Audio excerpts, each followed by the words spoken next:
ಮಾಡ್ದಲೆ ನಿಂಬೆಹಣ್ಣಿನ ಚಿತ್ರಾನ್ನ ಹೇಗೆ ಮಾಡೋದು ನೋಡಿ. ಹಬ್ಬಗಳಲ್ಲಿ ಮಾಡೋಂಥ ಚಿತ್ರಾನ್ನ ಇದು ತುಂಬ ಈಸಿಯಾಗಿರುತ್ತೆ, ಟೇಸ್ಟಿಯಾಗೂ ಇರುತ್ತೆ. ಹೇಗೆ ಮಾಡೋದು ನೋಡೋಣ ಬನ್ನಿ. CH ವ್ಲಾಗ್ಗೆ ಸ್ವಾಗತ. 2 ರಿಂದ 3 ಸ್ಪೂನ್ ಕಡಲೆ ಬೀಜ ತಗೊಂಡಿದ್ದೀನಿ. 1 ಸ್ಪೂನ್ ಕಡಲೆಬೇಳೆ, 1 ಸ್ಪೂನ್ ಉದ್ದಿನಬೇಳೆ, ಸ್ವಲ್ಪ ಕರ್ಬೇವಿನ ಸೊಪ್ಪು, 6 ರಿಂದ 7 ಹಸಿಮೆಣಸಿನ್ಕಾಯಿ ಉದ್ದಕ್ಕೆ ಹೆಚ್ಚಿಟ್ಕೊಂಡಿದ್ದೀನಿ, ಸ್ವಲ್ಪ ಸಾಸಿವೆ, ಸ್ವಲ್ಪ ಅರಿಶಿನ, ಸ್ವಲ್ಪ ಎಣ್ಣೆ, ರುಚಿಗೆ ತಕ್ಕಷ್ಟು ಉಪ್ಪು, 1 ನಿಂಬೆಹಣ್ಣು ಜ್ಯೂಸ್ ತೆಗೆದಿಟ್ಕೊಂಡಿದ್ದೀನಿ ದೊಡ್ಡದು, ಸ್ವಲ್ಪ ಕಾಯಿ ತುರಿ. ಹುಡಿಯಾಗಿ ಅನ್ನ ಒಂದು ಕಪ್ ಮಾಡಿ ಎತ್ತಿಟ್ಕೊಂಡಿದ್ದೀನಿ. ಇವಾಗ ಮಾಡೋ ವಿಧಾನ ನೋಡೋಣ. ಗ್ಯಾಸ್ ಅಂದ್ಬಿಟ್ಟು ಹಂಡ್ಲಿ ಇಟ್ಟಿದ್ದೀನಿ, ಅದಕ್ಕೆ ಸ್ವಲ್ಪ ಎಣ್ಣೆ ಹಾಕ್ತಾಯಿದ್ದೀನಿ. ಪಾತ್ರೆ ಬಿಸಿ ಆದಮೇಲೆ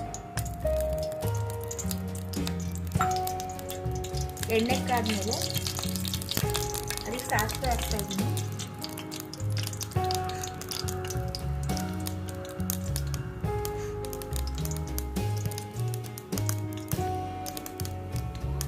ಸಾಸಿವೆ ಸಿಡಿದ್ಮೇಲೆ ಕಡಲೆಬೇಳೆ ಸೇರಿಸ್ತಾ ಇದ್ದೀನಿ. ಚೆನ್ನಾಗಿ ಫ್ರೈ ಮಾಡೋಣ.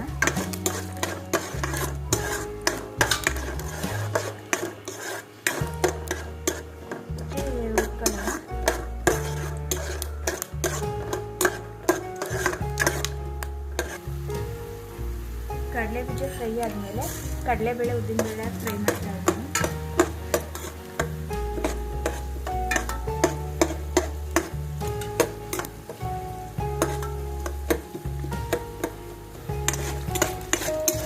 ಚೆನ್ನಾಗಿ ಫ್ರೈ ಆದಮೇಲೆ ಇವಾಗ ಕರ್ಬೇವಿನ ಸೊಪ್ಪು ಹಾಕ್ತಾ ಇದ್ದೀನಿ.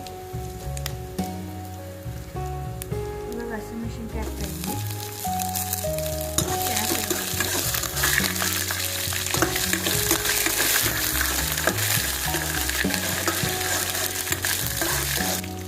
ಅರಿಶಿನ ಹಾಕ್ತಾ ಇದ್ದೀನಿ.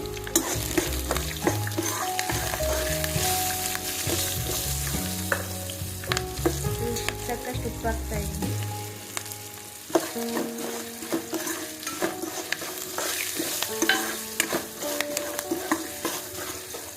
ಕಾಯಿ ತುರಿ ಸೇರಿಸ್ತಾ ಇದ್ದೀನಿ.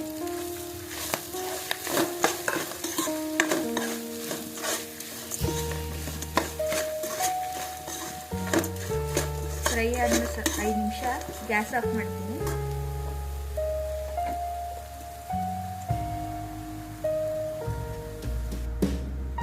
ಗ್ಯಾಸ್ ಆಫ್ ಮಾಡಿದ್ಮೇಲೆ ಇದಕ್ಕೆ ನಿಂಬೆಹಣ್ಣಿನ ರಸ ಸೇರಿಸೋಣ.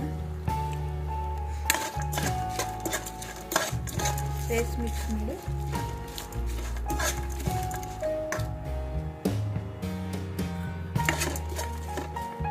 ಇದಕ್ಕೆ ಅನ್ನ ಸೇರಿಸಿ ಮಿಕ್ಸ್ ಮಾಡ್ತಾ ಇದ್ದೀನಿ.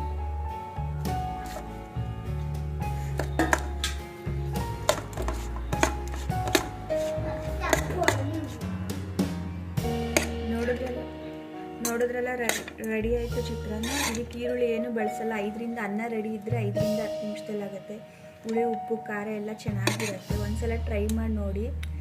ಇಷ್ಟ ಆದರೆ ಸಬ್ಸ್ಕ್ರೈಬ್ ಮಾಡ್ಕೊಳ್ಳಿ. Thank you for watching.